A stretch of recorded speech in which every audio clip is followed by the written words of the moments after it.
At times we left her, and Alida and I wandered through the woods and over the hills. Our talk was inexhaustible, now canvassing some observation of her mother, now pouring out our own youthful bright ideas, and enjoying the breezes and the waterfalls and every sight of nature with a rapture unspeakable. When we came to rugged uplands or some swollen brook, I carried my young companion over in my arms. I sheltered her with my body from the storms that sometimes overtook us. I was her protector and her stay, and the very office filled me with pride and joy. When fatigued by our rambles, we returned home, bringing garlands of wild flowers for the invalid, whose wisdom we revered, whose maternal tenderness was our joy, and yet whose weakness made her, in some degree, dependent on us, and gave the form of a voluntary tribute to the attentions we delighted to pay her. Oh, had I never returned to school, this life had been a foretaste of heaven. But there I returned, and there again I found rebuke, injustice, my evil passions, and the fiends who tormented me.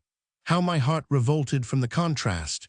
With what inconceivable struggles I tried to subdue my hatred, to be as charitable and forgiving as Mrs. Rivers implored me to be, but my tormentors had the art of rousing the savage again, and despite good resolves, despite my very pride, which urged me merely to despise, I was again violent and rebellious, again punished, again vowing revenge and longing to obtain it. I cannot imagine, even the wild passions of my afterlife do not disclose more violent struggles than those I went through. I returned from my friends, my heart stored with affectionate sentiments and good intentions. My brow was smooth, my mind unruffled, my whole soul set upon at once commanding myself and proving to my tyrants that they could not disturb the sort of heavenly calm with which I was penetrated. On such a day, and feeling thus, I came back one evening from the cottage. I was met by one of the ushers, who, in a furious voice, demanded the key of my room, threatening me with punishment if I ever dared lock it again. This was a sore point. My little family of mice had their warm nest in my room, and I knew that they would be torn from me if the animal before me penetrated into my sanctuary before I could get in to hide them. But the fellow had learned from the maids that I had some pets, and was resolute to discover them. I cannot dwell on the puerile yet hideous minutiae of such a scene, the loud voice, the blow, the key torn from me, the roar of malice with which my pets were hailed, the call for the cat. My blood ran cold. Some slave, among boys even there are slaves, threw into the room the tiger animal. The usher showed her prey, but before she could spring, I caught her up and whirled her out of the window. The usher gave me a blow with a stick. I was a well-grown boy and a match for him. Unarmed, he struck me on the head and then drew out a knife, that he might himself commence the butcher's work on my favorites. Stunned by the blow, but casting aside all the cherished calm I had hitherto maintained, my blood boiling, my whole frame convulsed with passion, I sprung on him. We both fell on the ground. His knife was in hand, open. In our struggle I seized the weapon, and the fellow got cut in the head. Of course I inflicted the wound, but had neither before nor at that time the intention. Our struggle was furious. We were both in a state of frenzy, and an open knife at such a moment can hardly fail to do injury. I saw the blood pouring from his temple and his efforts slacken.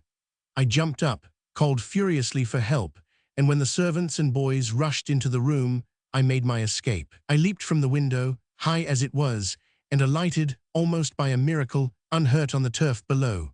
I made my way with all speed across the fields. Methought the guilt of murder was on my soul, and yet I felt exultation that at last I, a boy, had brought upon the head of my foe some of the tortures he had so often inflicted upon me. By this desperate act, I believed that I had severed the cords that bound me to the vilest servitude. I knew not but that houseless want would be my reward, but I felt light as air and free as a bird. Instinctively my steps took the direction of my beloved cottage, yet I dared not enter it. A few hours ago I had left it in a pure and generous frame of mind. I called to mind the conversation of the evening before, the gentle eloquence of Mrs. Rivers, inculcating those lessons of mild forbearance and lofty self-command which had filled me with generous resolve. And how was I to return? My hands dyed in blood. I hid myself in the thicket near her house. Sometimes I stole near it.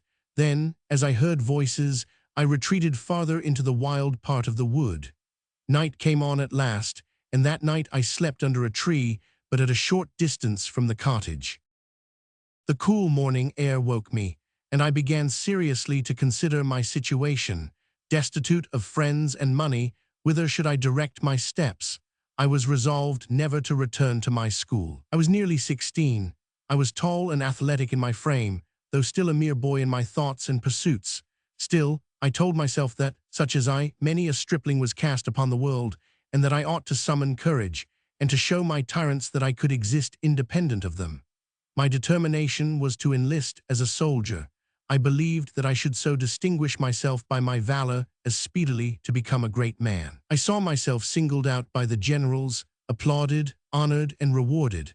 I fancied my return, and how proudly I should present myself before Elizabeth, having carved out my own fortune, and become all that her sweet mother entreated me to be, brave, generous, and true. But could I put my scheme in execution without seeing my young companion again?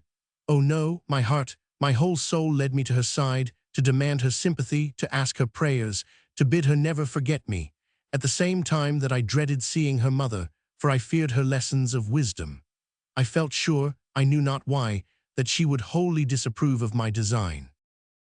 I tore a leaf from my pocket-book, and with the pencil implored Elizabeth to meet me in the wood, whence I resolved not to stir till I should see her. But how was I to convey my paper without the knowledge of her mother, or being seen by the servants? I hovered about all day. It was not till nightfall that I ventured near, and knowing well the casement of her room, I wrapped my letter round a stone and threw it in. Then I retreated speedily. It was night again. I had not eaten for 24 hours. I knew not when Elizabeth could come to me, but I resolved not to move from the spot I had designated till she came. I hunted for a few berries, and a turnip that had fallen from a cart was as the manna of the desert.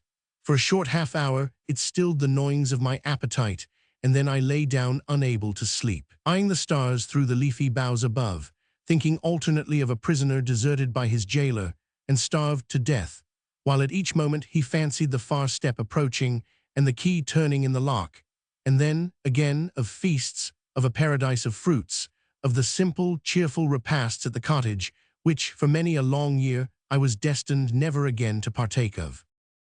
It was midnight, the air was still, not a leaf moved. Sometimes I believed I dozed, but I had a sense of being awake always present to my mind. The hours seemed changed to eternity. I began suddenly to think I was dying. I thought I never should see the morrow's sun. Elizabeth would come, but her friend would not answer to her call. He would never speak to her more. At this moment I heard a rustling. Was there some animal about? It drew near. It was steps. A white figure appeared between the trunks of the trees. Again I thought it was a dream, till the dearest of all voices spoke my name.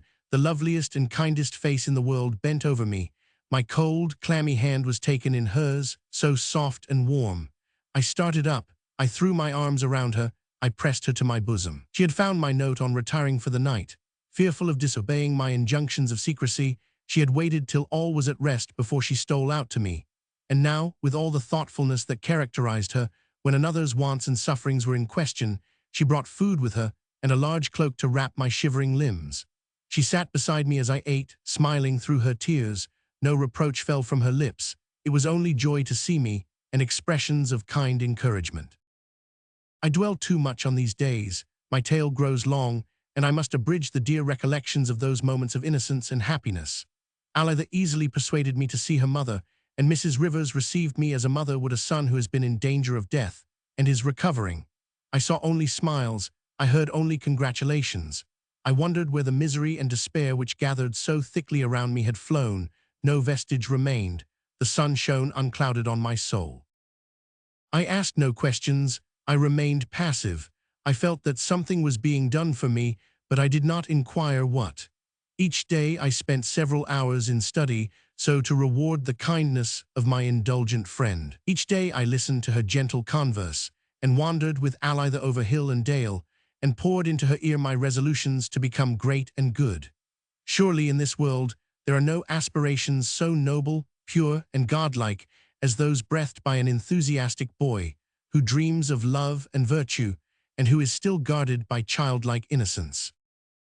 Mrs. Rivers, meanwhile, was in correspondence with my uncle, and by a fortunate coincidence, a cadetship long sought by him was presented at this moment, and I was removed to the East Indian Military College.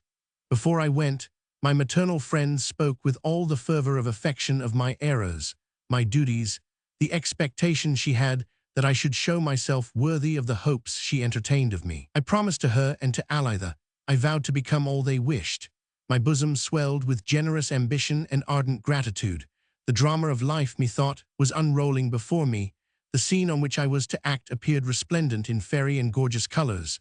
Neither vanity nor pride swelled me up, but a desire to prove myself worthy of those adored beings who were all the world to me, who had saved me from myself, to restore me to the pure and happy shelter of their hearts. Can it be wondered that from that day to the present hour they have seemed to me portions of heaven incarnate upon earth, that I have prized the thought of them as a rich inheritance? And how did I repay, cold, wan figure of the dead? Reproach me not thus with your closed eyes and the dank strings of your wet clinging hair. Give me space to breathe, that I may record your vindication and my crime. I was placed at the military college. Had I gone there at once, it had been well, but first I spent a month at my uncle's, where I was treated like a reprobate and a criminal. I tried to consider this but as a trial of my promises and good resolution to be gentle, to turn one cheek when the other was smitten. It is not for me to accuse others or defend myself, but yet I think that I had imbibed so much of the celestial virtues of my instructress that, had I been treated with any kindness, my heart must have warmed towards my relatives. As it was, I left my uncle's, having made a vow never to sleep beneath his roof again. I reached the military college, and here I might fairly begin a new career. I exerted myself to study, to obey, to conciliate. The applause that followed my endeavors gave me a little pleasure, but when I wrote to Elizabeth and her mother, and felt no weight on my conscience, no drawback to my hope, that I was rendering myself worthy of them, then indeed my felicity was without alloy, and when my fiery temper kindled, when injustice and meanness caused my blood to boil, I thought of the mild, appealing look of Mrs. Rivers and the dearer smiles of her daughter, and I suppressed every outward sign of anger and scorn. For 2 whole years I did not see these dear, dear friends, while I lived upon the thought of them. Alas, when have I ceased to do that? I wrote constantly and received letters. Those dictated by Mrs. Rivers, traced by her sweet daughter's hand, were full of all that generous benevolence and enlightened sensibility which rendered her the very being to instruct and rule me, while the playful phrases of Elizabeth, her mention of the spots we had visited together, and history of all the slight events of her innocent life, breathed so truly of the abode of peace from which they emanated, that they carried the charm of a soft repose even to my restless spirit. A year passed, and then tidings of misery came. Mrs. Rivers was dying. Elizabeth wrote in despair. She was alone, her father distant. She implored my assistance, my presence. I did not hesitate. Her appeal came during the period that preceded an examination. I believed that it would be useless to ask leave to absent myself, and I resolved at once to go without permission. I wrote a letter to the master, mentioning that the sickness of a friend forced me to this step, and then, almost moneyless and on foot, I set out to cross the country. I do not record trivialities. I will not mention the physical sufferings of that journey. They were so much less than the agony of suspense I suffered, the fear that I should not find my maternal friend alive. Life burnt low indeed when I at last stepped within the threshold of her sick chamber, yet she smiled when she saw me and tried to hold out her hand, one already clasped that of Elizabeth. For hours we thus watched her, exchanging looks, not speech. Elizabeth, naturally impetuous and even vehement, now controlled all sign of grief, except the expression of woe that took all color from her face and clouded her brow with anguish. She knelt beside her mother, her lips glued to her hand, as if to the last to feel her pulse of life and assure herself that she still existed. The room was darkened. A broken ray tinged the head of the mourner, while her mother lay in shadow, a shadow that seemed to deepen as the hue of death crept over her face. Now and then she opened her eyes, now and then murmured inarticulately, and then she seemed to sleep. We neither moved. Sometimes Elizabeth raised her head and looked on her mother's countenance, and then, seeing the change already operated, it drooped over the wan hand she held. Suddenly there was a slight sound, a slight convulsion in the fingers. I saw a shade darken over the face, something seemed to pass over, and then away, and all was marble still, and the lips, wreathed into a smile, became fixed and breathless. Elitha started up, uttered a shriek, and threw herself on her mother's body. Such name I give, the blameless soul was gone forever. It was my task to console the miserable daughter, and such was the angelic softness of Elitha's disposition, that when the first burst of grief was over, she yielded to be consoled. There was no hardness in her regrets. She collected every relic, surrounded herself with every object that might keep alive the memory of her parent.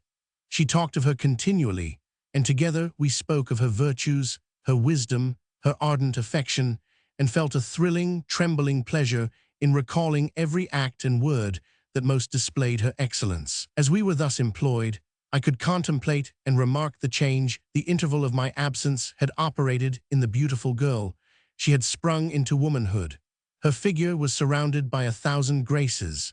A tender charm was diffused over each lineament and motion that intoxicated me with delight. Before I loved, now I revered her. Her mother's angelic essence seemed united to hers, forming two in one. The sentiments these beings had divided were now concentrated in her, and added to this, a breathless adoration, a heart's devotion, which still even now dwells beside her grave, and hallows every memory that remains. The cold tomb held the gentle form of Mrs. Rivers. Each day we visited it, and each day we collected fresh memorials, and exhausted ourselves in talk concerning the lost one. Immediately on my arrival, I had written to my uncle, and the cause of my rash act pleading my excuse, it was visited less severely than I expected. I was told that it was well that I displayed affection and gratitude towards a too indulgent friend, though my depravity betrayed itself in the manner even in which I fulfilled a duty. I was bid at once return to the college. After a fortnight had passed I obeyed, and now I lived on Elitha's letters, which breathed only her eloquent regrets. Already my own dream of life was formed to be forever her protector, her friend, her servant, her all that she could deign to make me, to devote myself day after day, year after year, through all my life to her only. While with her, oppressed by grief as we both were, I did not understand my own sensations, and the burning of my heart, which opened as a volcano when I heard her only speak my name, or felt the touch of her soft hand. But returned to college, a veil fell from my eyes. I knew that I loved her. I hailed the discovery with transport. I hugged to my bosom the idea that she was the first and last being to awaken the tumultuous sensations that took away my breath, dimmed my eyes, and dissolved me into tenderness. Soon after her mother's death, she was placed as a parlor boarder at a school. I saw her once there, but I did not see her alone. I could not speak. I could only gaze on her unexampled loveliness, nor, strange to say, did I wish to disclose the passion that agitated me. She was so young, so confiding, so innocent, I wished to be but as a brother to her, for I had a sort of restless presentiment that distance and reserve would ensue on my disclosing my other feeling. In fact, I was a mere boy. I knew myself to be a friendless one, and I desired time and consideration, and the fortunate moment to occur, before I exchanged our present guileless, but warm and tender attachment, for the hopes and throes of a passion which demands a future, and is therefore full of peril. True, when I left her I reproached myself for my cowardice, but I would not write, and deferred, till I saw her, all explanation of my feelings. Some months after, the time arrived when I was to embark for India. Captain Rivers had returned, and inhabited the beloved cottage, and Elitha dwelt with him. I went to see her previous to my departure. My soul was in tumults. I desired to take her with me, but that was impossible, and yet to leave her thus, and go into a far and long exile away from her, was too frightful. I could not believe that I could exist without the near hope and expectation of seeing her, without that constant mingling of hearts, which made her life-blood, but as a portion of my own. My resolution was easily made to claim her as mine, my betrothed, my future bride, and I had a vague notion that, if I were accepted, Captain Rivers would form some plan to prevent my going to India, or to bring me back speedily. I arrived at the cottage, and the first sight of her father was painful to me. He was rough and uncouth, and though proud of his daughter, yet treated her with little of that deference to which she had a right even from him. The more reason, I thought, to make her mine, and that very evening I expressed my desire to Captain Rivers. A horselaugh was the reply. He treated me partly as a mad boy, partly as an impertinent beggar. My passions were roused, my indignation burst all the fetters I sought to throw over it. I answered haughtily, insolently. Our words were loud and rude. I laughed at his menaces and scoffed at his authority. I retorted scorn with scorn, till the fiery old sailor was provoked to knock me down. In all this I thought not of him in the sacred character of Elizabeth's father. I knew but one parent for her. She had, as it were, joined us by making us companions and friends, both children of her heart. She was gone, and the rude tyrant who usurped her place excited only detestation and loathing, from the insolence of his pretensions. Still, when he struck me, his age and his infirmities, for he was lame, prevented my returning the blow. I rose and folding my arms, and looking at him with a smile of ineffable contempt, I said, "Poor, miserable man, do you think to degrade me by a blow? But for pity, I could return it so that you would never lift up your head again from that floor. I spare you farewell. You have taught me one lesson. I will die rather than leave Elizabeth in the hands of a ruffian such as you." With these words I turned on my heel and walked out of the house. I repaired to a neighboring public house and wrote to Elizabeth, demanding an interview. I claimed it in her mother's name. Her answer came. It was wetted with her tears. Dear gentle being, so alien was her nature from all strife, that the very idea of contention shook her delicate frame and seemed almost to unhinge her reason. She respected her father, and she loved me with an affection nourished by long companionship and sacred associations. She promised to meet me if I would abstain from again seeing her father. In the same wood, and at the same midnight hour as when before she came to bring assistance and consolation to the outcast boy 3 years before, I saw her again, and for the last time, before I left England. Elizabeth had one fault, if such name may be given to delicacy of structure, that rendered every clash of human passion terrifying. In physical danger she could show herself a heroine, but awaken her terror of moral evil, and she was hurried away beyond all self-command by spasms of fear. Thus, as she came now clandestinely, under the cover of night, her father's denunciations still sounding in her ears, the friend of her youth banished, going away forever, and that departure disturbed by strife, her reason almost forsook her. She was bewildered, clinging to me with tears, yet fearful at every minute of discovery. It was a parting of anguish. She did not feel the passion that ruled my bosom. Hers was a gentler, sisterly feeling, yet not the less entwined with the principles of her being and necessary to her existence. She lavished caresses and words of endearment on me. She could not tear herself away, yet she rejected firmly every idea of disobedience to her father, and the burning expressions of my love found no echo in her bosom. Thus we parted, and a few days afterward I was on the wide sea, sailing for my distant bourne.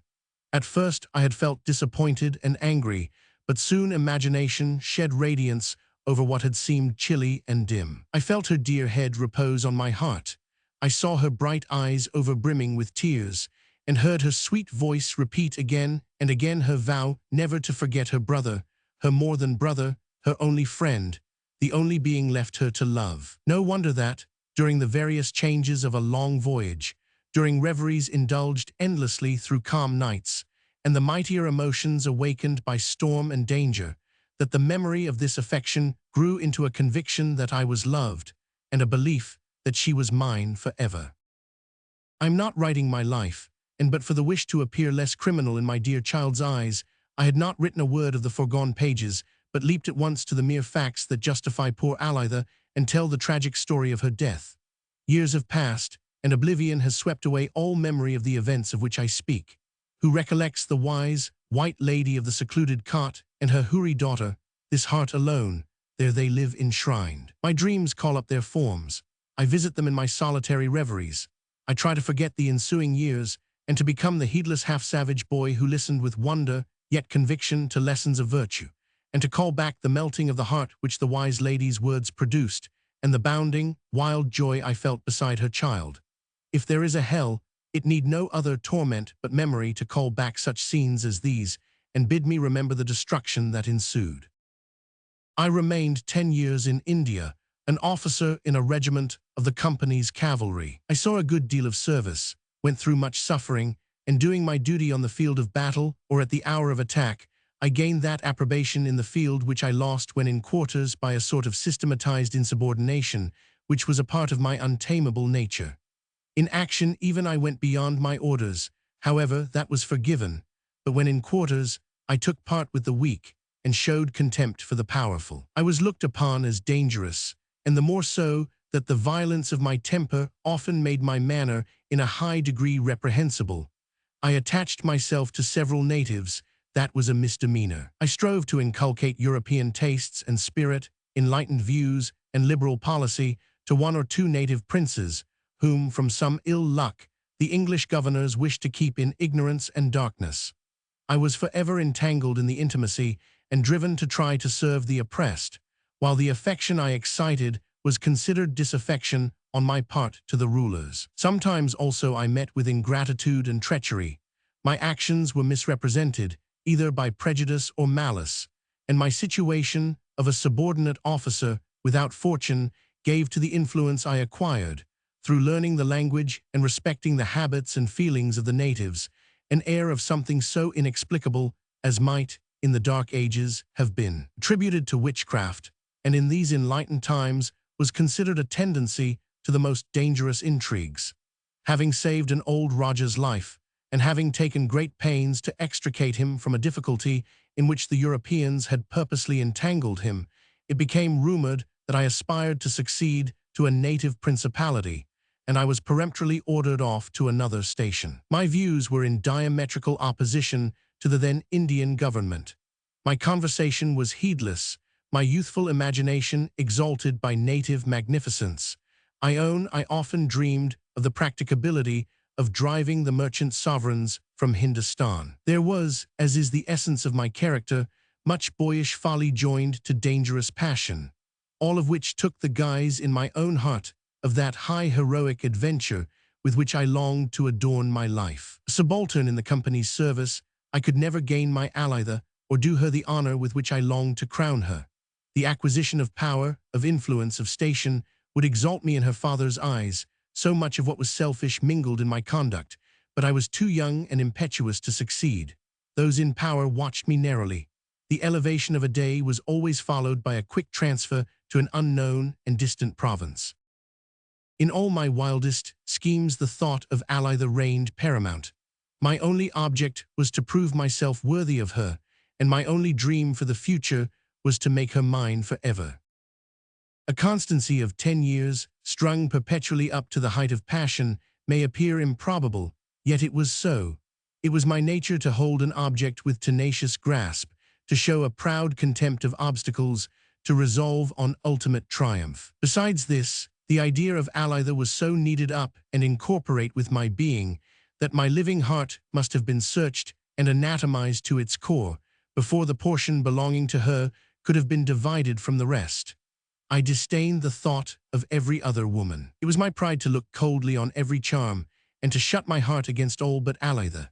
During the first years of my residence in India, I often wrote to her, and pouring out my soul on paper, I conjured her to preserve herself for me. I told her how each solitary jungle or mountain ravine spoke to me of a secluded home with her, how every palace and gorgeous hall seemed yet a shrine too humble for her. The very soul of passion breathed along the lines I traced.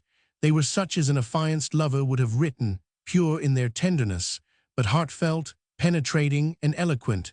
They were my dearest comfort. After long, wearisome marches, after the dangers of an assault or a skirmish, after a day spent among the sick or dying, in the midst of many disappointments and harassing cares, during the storms of pride and the languor of despair, it was my consolation to fly to her image and to recall the tender happiness of reunion, to endeavor to convey to her how she was my hope and aim, my fountain in the desert, the shadowy tree to shelter me from the burning sun, the soft breeze to refresh me, the angelic visitor to the unfortunate martyr.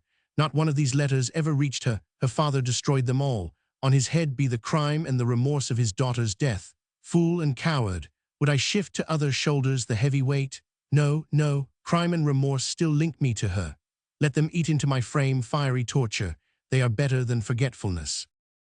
I had two hopes in India. One was to raise myself to such a station as would render me worthy of Alitha in the eyes of Captain Rivers. The other, to return to England, to find change there, to find love in her heart, and to move her to quit all for me. By turns these two dreams reigned over me. I indulged in them with complacency. I returned to them with ardor. I nourished them with perseverance. I never saw a young Indian mother with her infant, but my soul dissolved in tender fancies of domestic union and bliss with Elizabeth. There was something in her soft dark eye, and in the turn of her countenance, purely Eastern, and many a lovely half-veiled face I could have taken for hers, many a slight symmetrical figure, round, elegant, and delicate, seemed her own, as with elastic, undulating motion they passed on their way to temple or feast. I cultivated all these fancies, they nourished my fidelity, and made the thought of her the absolute law of my life. 10 years passed, and then news came that altered my whole situation. My uncle and his only son died. The family estate devolved on me. I was rich and free, rich in my own eyes, and in the eyes of all to whom competence is wealth. I felt sure that, with this inheritance, Captain Rivers would not disdain me for his child. I gave up my commission immediately and returned to England. England and Elizabeth, how balmy, how ineffably sweet was the idea of once more beholding the rural spot where she resided, of treading the woodland paths with her, of visiting her dear mother's grave, of renewing our old associations and knitting our destinies inextricably in one. It was a voyage of bliss. I longed for its conclusion, but feeling that a pathway was stretched across the ocean, leading even into her very presence, I blessed each wave or tract of azure sea we passed over. The limitless Atlantic was my road to her, and became glorified as the vision of the Hebrew shepherd boy, and yet loved with the same home-felt sweetness as that with which I used to regard the lime-tree walk that led to her garden gate. I forgot the years that had elapsed since we met. It was with difficulty that I forced my imagination to remember that I should not find her pale mother beside her to sanctify our union. Chapter 28. On landing in England, I at once set off to the far northern county where she resided. I arrived at the well-known village. All looked the same. I recognized the cottages and their flower gardens, and even some of the elder inhabitants looking, methought, no older than when I left them. My heart hailed my return home with rapture, and I quickened my steps towards the cottage. It was shut up and abandoned. This was the first check my sanguine spirit had met. Hitherto I had not pronounced her name or asked a question. I longed to return, as from a walk, and to find all things as I had left it. Living in a dream, I had not considered the chances and the storms, or even the mere changes of the seasons of life. My pen lags in its task. I dilate on things best hurried over, yet they serve as a screen between me and fate. A few inquiries revealed the truth. Captain Rivers was dead, his daughter married. I had lived in a fool's paradise. None of the obstacles existed that I expected to meet and conquer, but in their stead, a fourfold brazen door had risen, locked, barred, and guarded, and I could not even shake a hinge or put back a bolt. I hurried from the fatal spot. It became a hell to me. And oh, to think that I had lived in vain, vainly dreamed of the angel of my idolatry, vainly hoped, and most vainly loved, called her mine when another held her, sold myself to perpetual slavery to her shadow, while her living image enriched the shrine of another's home. The tempest that shook my soul did not permit me to give form, or indeed, to dwell consecutively on such desolating thoughts. As a man who arrives from a pleasant journey and turns the corner where he expects to view the dwelling in which repose his wife, his children, all dear to him, and when he gains the desired spot, beholds it smoldering in ashes, and is told that all are consumed, and that their bones lie beneath the ruins. Thus was I. My imagination had created home and bride and fair being sprung from her side, who called me father, and one word defaced my whole future life and widowed me forever. Now began that chain of incidents that led to a deed I had not thought of. Incidents or accidents, acts, done I know not why, nothing in themselves, but meeting, and kindled by the fiery spirit that raged in my bosom, they gave such direction to its ruinous powers as produced the tragedy forever to be deplored.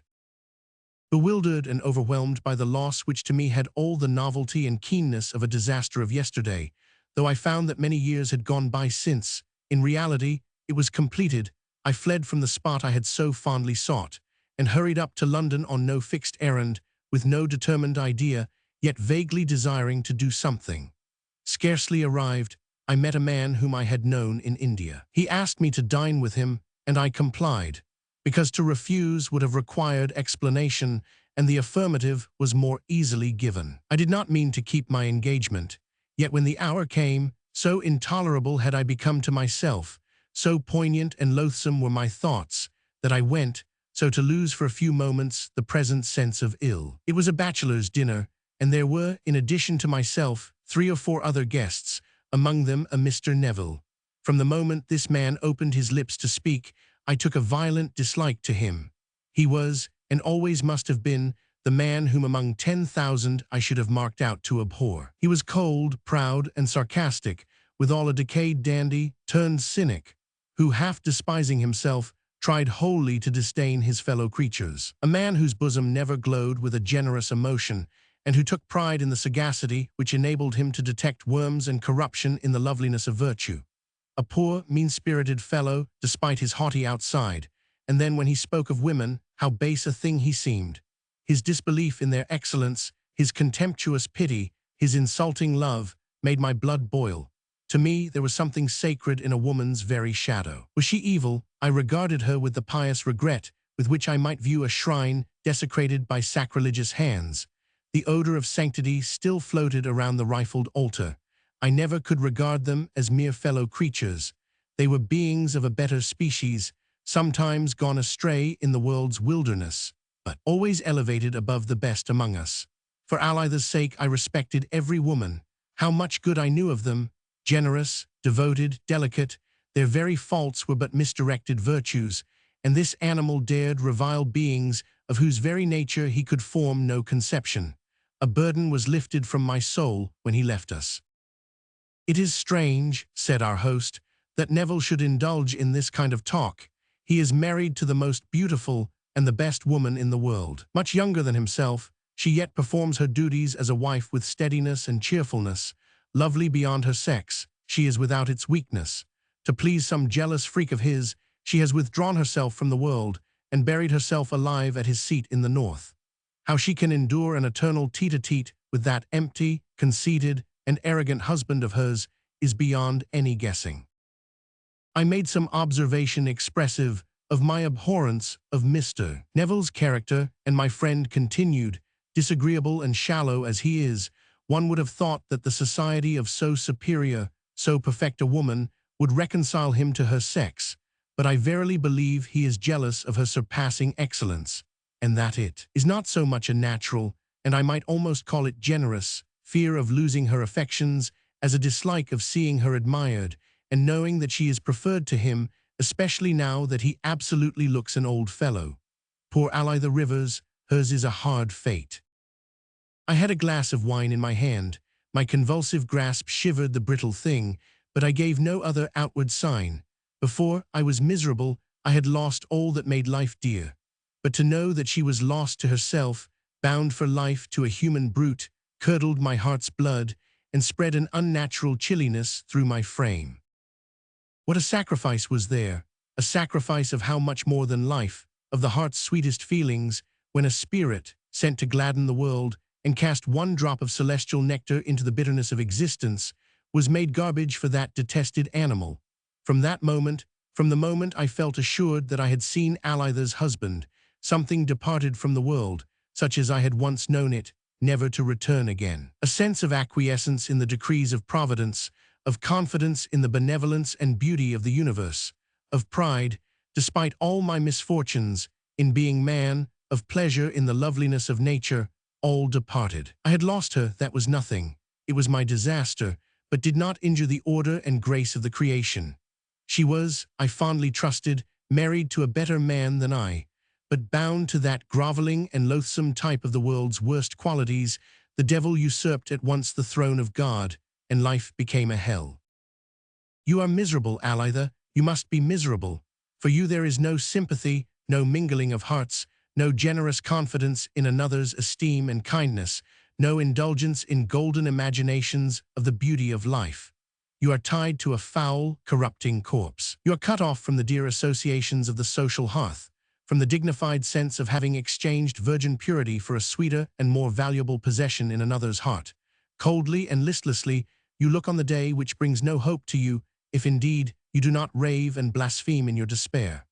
Oh, with me, the brother of your soul, your servant, lover, untiring friend, how differently had your lot been cast.